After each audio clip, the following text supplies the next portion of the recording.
Bonjour, bienvenue sur le podcast Au fil des lunes. Je suis Claire Vigrimaud. Je suis hypnologue et professeure de yoga. Vous pouvez me retrouver sur le site clairviyoga.com, KLERVIYOGA.com, où je vous présente toutes mes activités. Toutes les semaines, je reçois des invités dans ce podcast qui nous parlent de leurs activités autour du bien-être, que ce soit l'hypnose, le yoga, le reiki, la sylvothérapie et bien d'autres thèmes encore.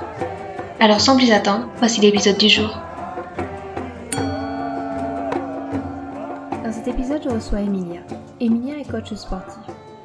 Passionné de sport depuis tout petit, il s'est lancé à corps perdu dans cette carrière afin de suivre sa vocation. Il s'est spécialisé dans l'abdologie et le traitement des maux de dos. C'est ainsi qu'il a créé le squelette de Mieux Sporter, son projet de coaching où la méthode de Gasquet est au cœur de l'accompagnement. Cette méthode est, avec raison, sur toutes les lèvres lorsqu'il s'agit de prendre soin de ses abdominaux et de son périnée, et de pratiquer des activités physiques dans les périodes pré- et post-accouchement. Alors à cœur joie, Emilia vient nous parler de ses bienfaits. Amélioration de la posture, autograndissement, respiration correcte. Car le talon d'Achille de la pratique sportive peut être, à force de mauvaises habitudes ou par manque de connaissances, une hyperpression abdominale pouvant mener à une descente d'organes. Il prend à bras le corps le problème avec cette méthode et sa vision du sport qu'il partage, le cœur sur la main. La tête sur les épaules, il évoque les changements qu'il a pu expérimenter sur lui-même et observer de ses propres yeux, en prenant ses clients par la main, pour la leur faire appliquer, pas à pas, dans ses séances et aussi dans la vie de tous les jours. Un épisode qui donne envie de ne pas rester les bras croisés, et où le discours musclé et passionné d'Emilia donne envie de se remettre au sport, en mieux sportant.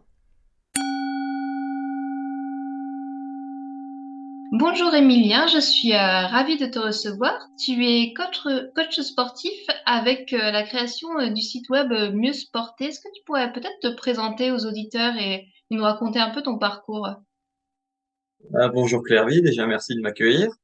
Je suis coach sportif maintenant depuis 3 ans et demi à peu près. Je suis diplômé de la fac des sports de Strasbourg. Et puis je me suis lancé à mon compte en tant que Mieux Sporter, c'est le nom de mon auto-entreprise. Du coup, je suis coach en libéral. À côté de ça, je travaille aussi à mi-temps dans un hôpital. Je suis du réentraînement à l'effort après opération du cœur, des poumons, Covid aussi maintenant. Et donc voilà, je passe à votre question. Sur mon côté perso, j'ai 27 ans et voilà. D'accord. Et c'est quoi qui t'a donné envie de créer Mieux Sporter? Alors, après le Covid, il fallait trouver de quoi travailler quand j'ai fini mes études.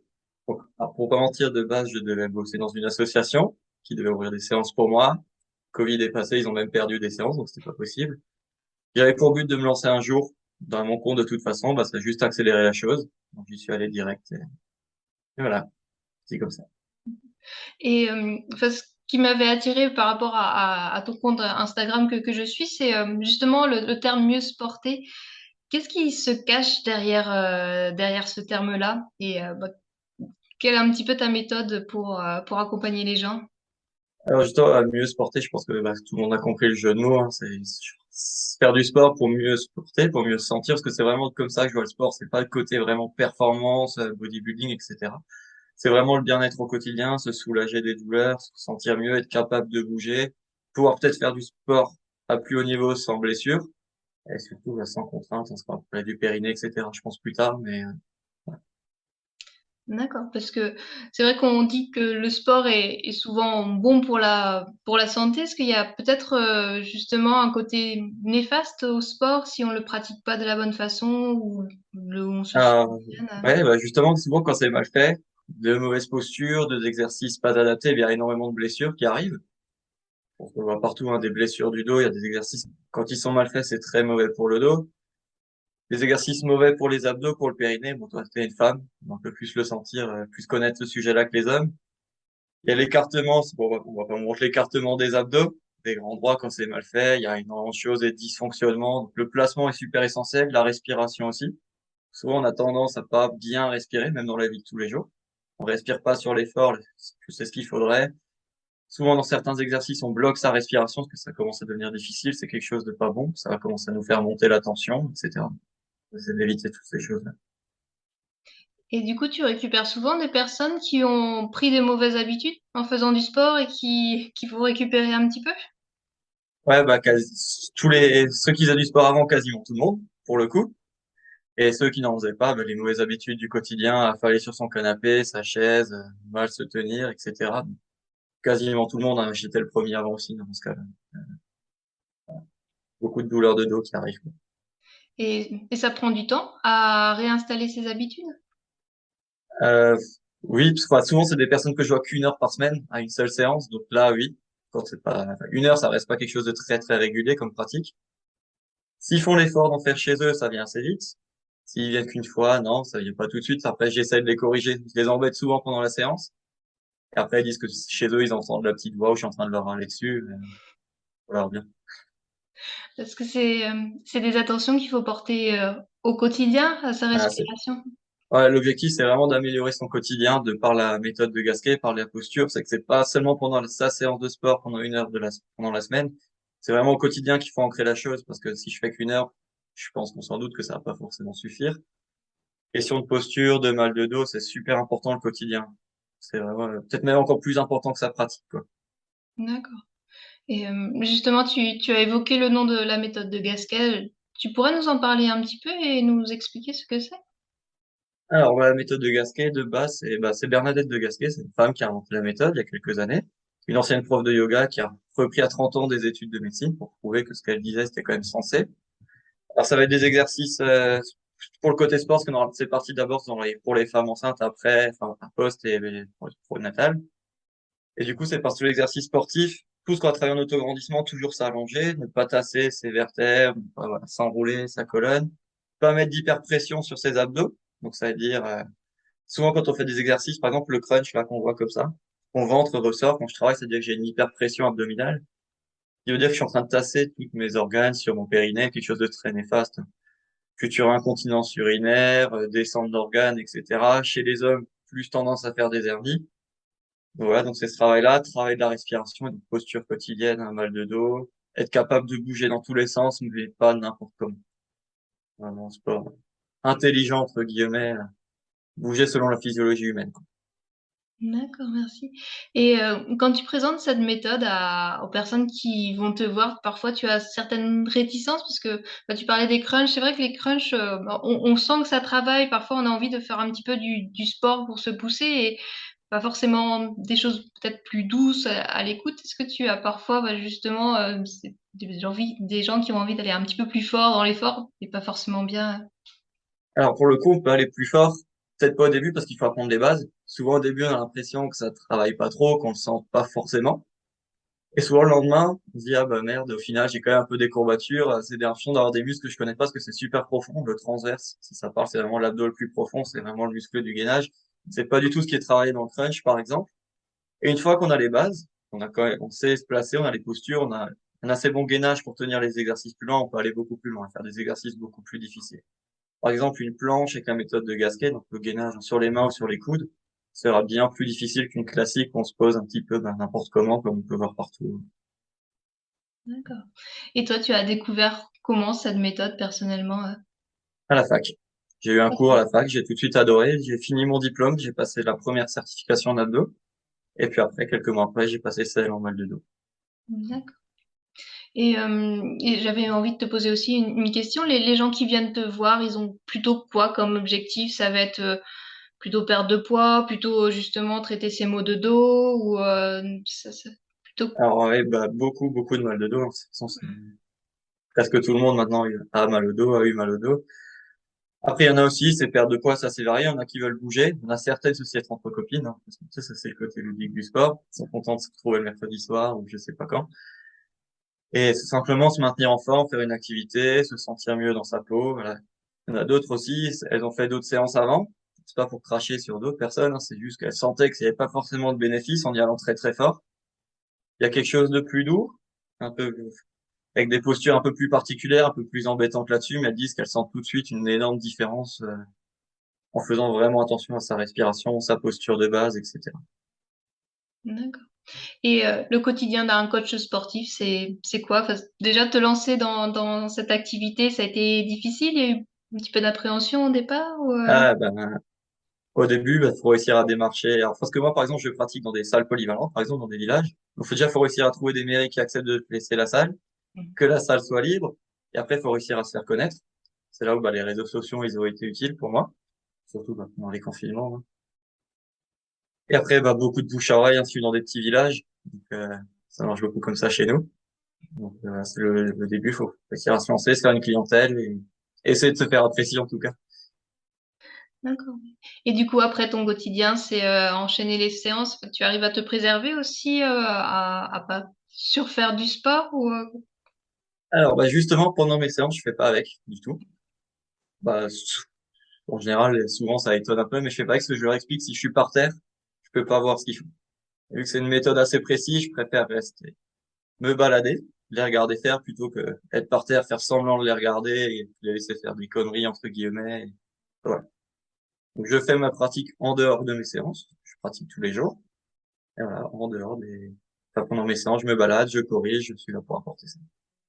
et les erreurs les plus fréquentes que tu vois, ça serait quoi par exemple? Alors, par exemple, se pencher avec un dos complètement rond. Hmm. Et les gens ont l'impression d'être droits, ce qui perdent un peu l'habitude. Enfin, leur schéma corporel, il est un petit peu brouillé dans leur tête, on va dire. Ils pensent être droits, pas du tout. Et après, il y a alors la respiration énormément au début, hein. Les gens, ils inspirent sur l'effort, nous, on demande l'inverse. Interdit d'inspirer sur l'effort pour nous. La respiration, le dos. Après, des déplacements, tout simplement. Donc, voilà. J'ai du mal aussi à savoir aussi comment bouger son bassin, etc. Donner un peu de mobilité là-dedans. D'accord. Du coup, tu commences par le fait que les gens se réapproprient un petit peu leur corps, les mouvements basiques. Ouais, c'est ça. Leur donner des petites clés, à savoir comment se pencher correctement, comment savoir si je suis droit, si mon effort est néfaste ou pas, en touchant son dos, en touchant son ventre, etc. D'accord.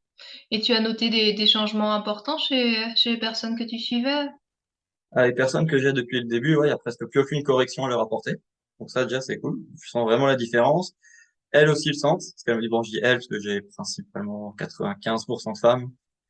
Donc, elles ont changé vraiment, enfin, elles ont remarqué beaucoup de changements, ce qu'elles me disent, hein, dans leur dos. Il y a presque plus aucune douleur. Il y en a qui ont plus du tout de douleur à force de pratique. Et elles sentent aussi dans le quotidien que elles commencent à s'asseoir beaucoup plus droit, qu'elles font attention même sans le vouloir. Et c'est par exemple leur mari qui leur disent ah je te voyais jamais comme ça avant, etc. Et donc c'est cool. Ouais. D'accord. Et c'est des personnes que tu suis sur du long terme ou c'est très régulier? Alors c'est des personnes, il y en a ça fait 2 ans et demi que je les vois une fois par semaine. Et il y en a d'autres, comme dans chaque cours, ça arrive. Il y en a peut-être que je vois tout seulement depuis 2 semaines. J'ai une bonne majorité qui est là depuis le début, depuis 2 ans. Ouais. En général, ceux qui sont là depuis le début sont restés ça. Et la méthode de Gasquet, tu vois qu'elle se fait de plus en plus connaître. Enfin, c'est vrai que on entend un petit peu plus parler, que c'était Un quelque chose petit d'un peu, peu ouais. plus confidentiel avant. Tu as perçu cela aussi? Quand je commençais à en parler, en tout cas, il y avait jamais personne qui connaissait, donc déjà, je le vois que les gens commencent un peu à connaître. Bon, les personnes qui sont passées par la case maternité, maintenant, connaissent quand même beaucoup plus qu'avant, les femmes. Et puis, dans la pratique sportive, depuis que c'est rentré avec l'INSEP, donc l'Institut National du Sport Français, hein, de la performance, l'expertise, il y a eu un livre, je sais pas si t'as vu, qui a été fait avec Teddy Riner, de Bernadette et Teddy Riner ensemble, donc forcément, ça fait un peu de pub aussi, parce que lui s'entraîne avec cette méthode-là. D'accord. Pour le coup, il a découvert et il a dit que ça l'a sauvé de nombreuses blessures depuis. Voilà, il pensait peut-être devoir arrêter, il l'a découvert, il a pu réussir à continuer sa pratique. Donc ouais, ça se développe quand même beaucoup, et tant mieux. D'accord. Et tu disais que tu avais un public quasiment majoritairement féminin. Est-ce que tu aurais envie que ça se masculinise un petit peu? Moi, je connais cette Ah méthode oui. plutôt via le yoga, et c'est vrai que c'est aussi très féminin, mais du coup, c'est vrai que est-ce que ça aussi, ça peut être quelque chose où tu coacherais plus d'hommes avec cette méthode?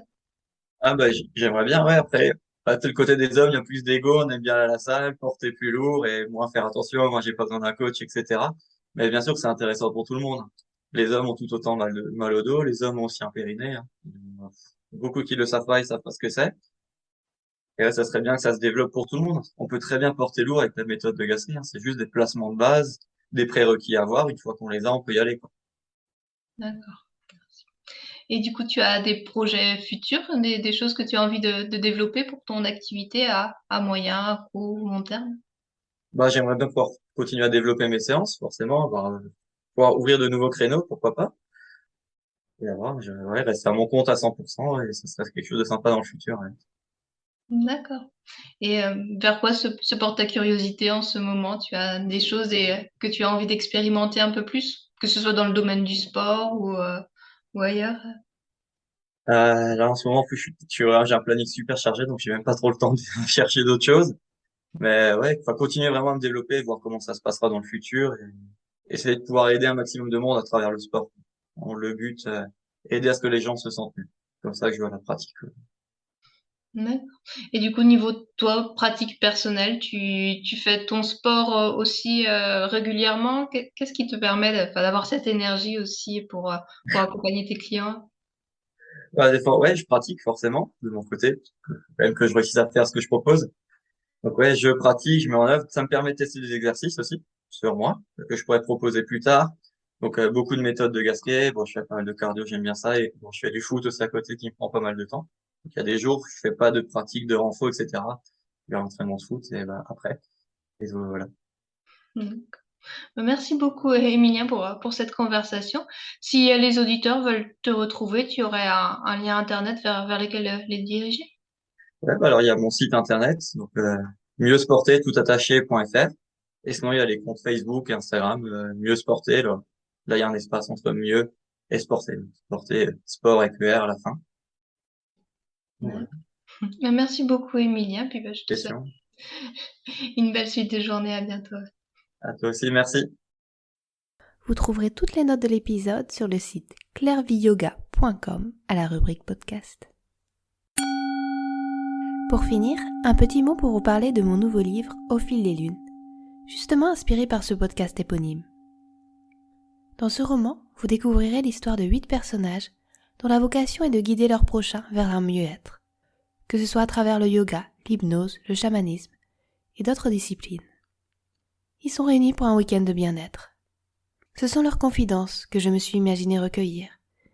Ces conversations entre deux portes, entre deux cours, entre deux activités, où les langues se délient et où on revient sur ce qui fait qu'on en est arrivé là. Justement, ce week-end, vous y êtes aussi conviés. Alors quelques mots pour vous mettre dans l'ambiance. Une cloche retentit. Chacun repose sa tisane de camomille ou son verre de brandy. Il est l'heure de quitter la bibliothèque du manoir pour suivre Paul. Celui-ci vous mène au grenier de l'immense bâtisse pour une séance d'hypnose ludique. Cet atelier clôture la 2e journée de la retraite à laquelle vous avez été conviés. Au cours de celle-ci, vous ferez la rencontre d'une chamane, d'un herboriste, d'un maître reiki, d'une prof de yoga et des autres intervenants dont la découverte et leur mission de vie s'est faite non sans heurts, remise en question, doute ou compromis. Ce sont leurs confidences, recueillies au détour de conversations perdues, qui ont inspiré les 8 nouvelles de ce livre, au goût d'escapade hors de son quotidien. Des portraits de personnages touchants, réunis dans un captivant huis clos, dont le parcours chahuté et les étapes de vie qu'ils ont traversées, amènent à s'interroger sur les milliers de chemins qui s'offrent devant soi pour réaliser ses rêves.